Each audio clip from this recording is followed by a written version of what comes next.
నీ బ్రతుకులో ఎదురయ్యే ప్రతి శ్రమ దేవుడు ఎందుకు అనుమతించాడో తెలుసా?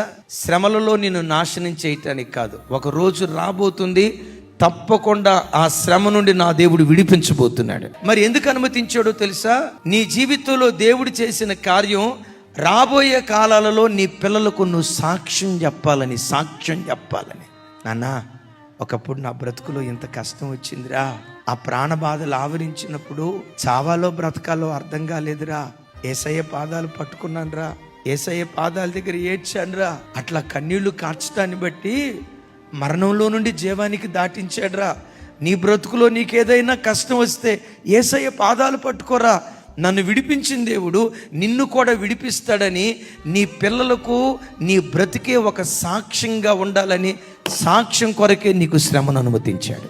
ఈరోజు నీకు అనుమతించిన ప్రతి శ్రమ రేపటి దినాన దేవుడు సాక్ష్యంగా మార్చబోతున్నాడు.